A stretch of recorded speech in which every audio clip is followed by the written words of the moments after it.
Dominion Power says that by turning Cove Point into an export facility, it could reduce the U.S. trade deficit by up to $7 billion a year. Bill Cooper is the president of the Center for Liquefied Natural Gas. It's a trade group here in Washington made up of producers, shippers, and energy trade groups. He says the U.S. has the supplies, but that entering the global marketplace will be tough. The question is, can we compete on a global basis in what otherwise is a relatively small market compared to our domestic market? And we see a lot of LNG companies proposing exports from other countries in the next 3 or 4 years with projects coming on stream. So the competition, I think, for those buyers is going to be intense. So you've got these new exports that are coming online from around the world, and you also have demand that's also moving higher as well.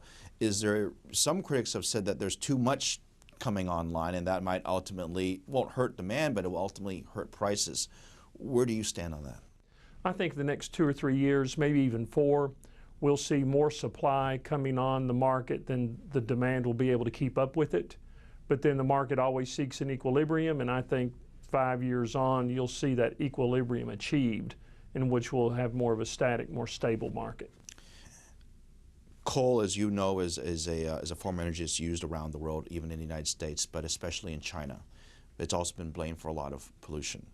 LNG, on the other hand, is a much cleaner burning fuel.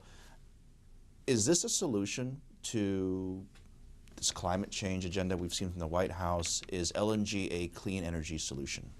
LNG is a clean energy solution, particularly compared to coal, when the emissions from LNG are roughly half that of coal.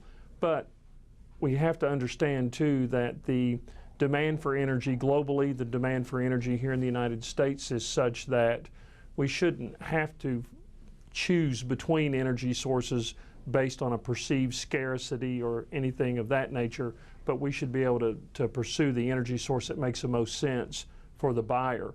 We think it happens to be LNG, but a lot of power plant operators like to see that pile of coal out there, and so we don't really view ourselves in a direct competition. Well, consumers don't want to see the pile of coal out there.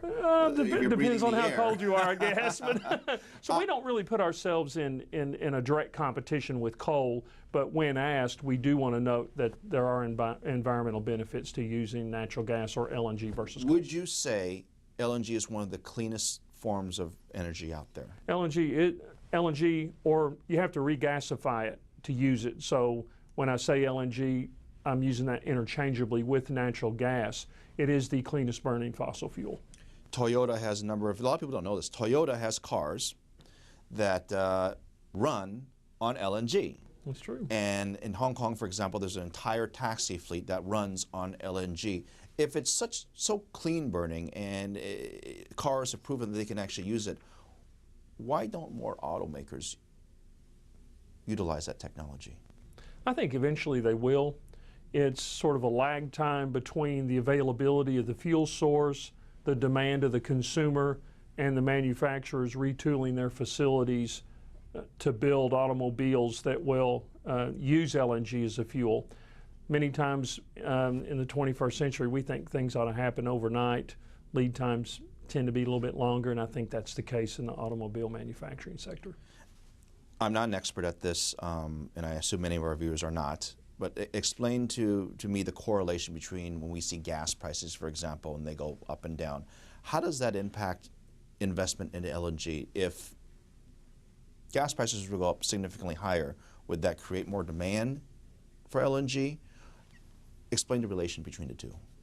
Well, currently I would argue there's not much relationship between the two, because when you say gas prices, I'm assuming you mean gasoline prices. Crude oil. And here in the United States particularly, we're in a liquid fuels market for transportation fuel. Although we see conversions to natural gas, either compressed natural gas or LNG, and that'll take time as there are cost savings involved. But to say that there's an immediate correlation is probably not fair, because gasoline prices will fluctuate, but it takes longer lead times to build out the infrastructure for LNG fueling or CNG fueling stations. So over the long haul, I think we get there, and there may be a correlation, but in the short term, I would say no.